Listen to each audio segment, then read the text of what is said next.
जय श्री कृष्ण। स्वागत है आप सभी का मेरे एच.एस. भारद्वाज यूट्यूब चैनल पर। मैं हरिओम शर्मा आज आपको पुत्र प्राप्ति से संबंधित कुछ जानकारी दूंगा।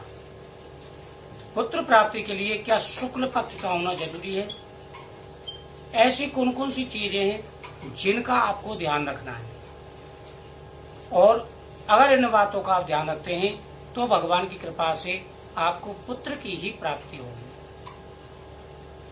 दोस्तों, पुत्र प्राप्ति के लिए आपको कई चीजों का ध्यान रखना होता है।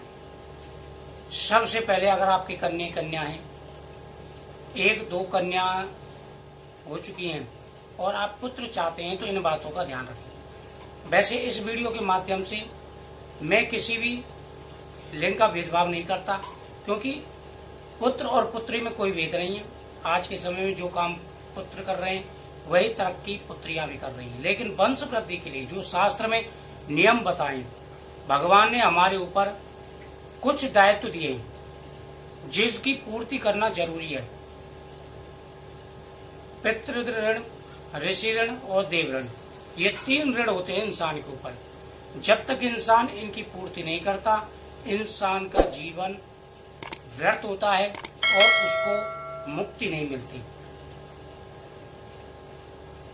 राजा दशरथ को भी वापस आना पड़ा था,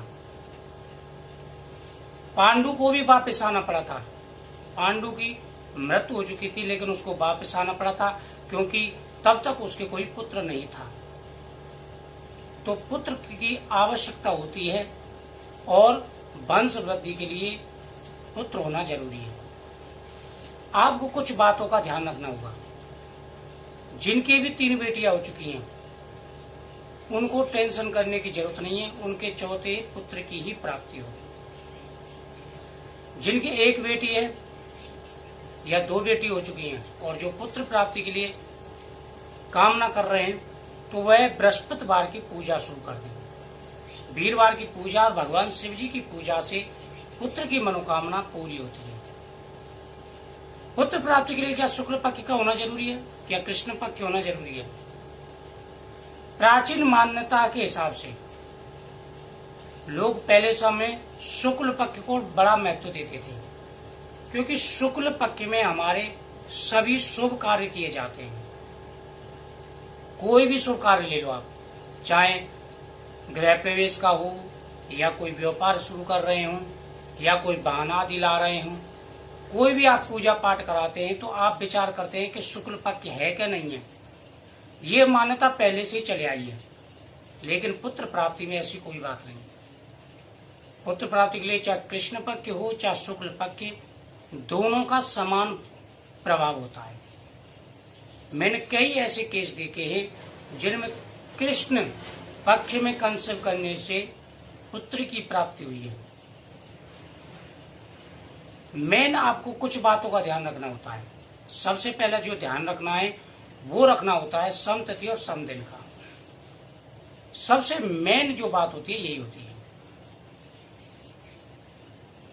एक्स शुक्राणु और वाई शुक्राणु, इन दोनों को मिलकर के पुत्र की प्राप्ति होती है। अगर एक्स शुक्राणु होते हैं तो उनसे कन्या होती है। तो आपको जब भी आप विचार कर रहे हैं पुत्र प्राप्ति के लिए, संतान प्राप्ति के लिए, तो इस चीज का आपको ध्यान रखना है कि खान पीन का विशेष ध्यान रखना है। करीबन महीने भर पहले से आप पोटेशियम, कैल्शियम संबंधित भोजन करना शुरू कर दें, हेल्दी भोजन करना शुरू कर दें, जिससे वायु शुक्राणु जो है वो प्रबल हो और पुत्र की प्राप्ति हो। समतिथि और समदिन का भी इसी से प्रभाव देखा जाता है। पीरियड समय से लेकर के समदिन पर अगर आप ट्राई करते हैं तो, और ओवुलेशन का जो समय होता है उस समय में 10, 12, 14, 16 ये जो दिन होते हैं ये बहुत ही शुभ माने जाते हैं। इनमें उत्पन्न संतान तेजस्वी होती है, गूढ़ी होती है, बलशाली होती है, कुल का नाम रोशन करने वाली होती है। तो इन सारी चीजों का आपको ध्यान रखना है। और शुक्ल पक्ष, कृष्ण पक्ष का कोई ऐसा विचार नहीं है, किसी भी आप भ्रम में ना पड़े। सिर्फ दिन का आपको ध्यान रखना है, तिथि का ध्यान रखना है और टाइम का ध्यान रखना है कि तिथि कितने बजे खत्म हो रही है। इन चीजों का आपको विशेष ध्यान रखना है।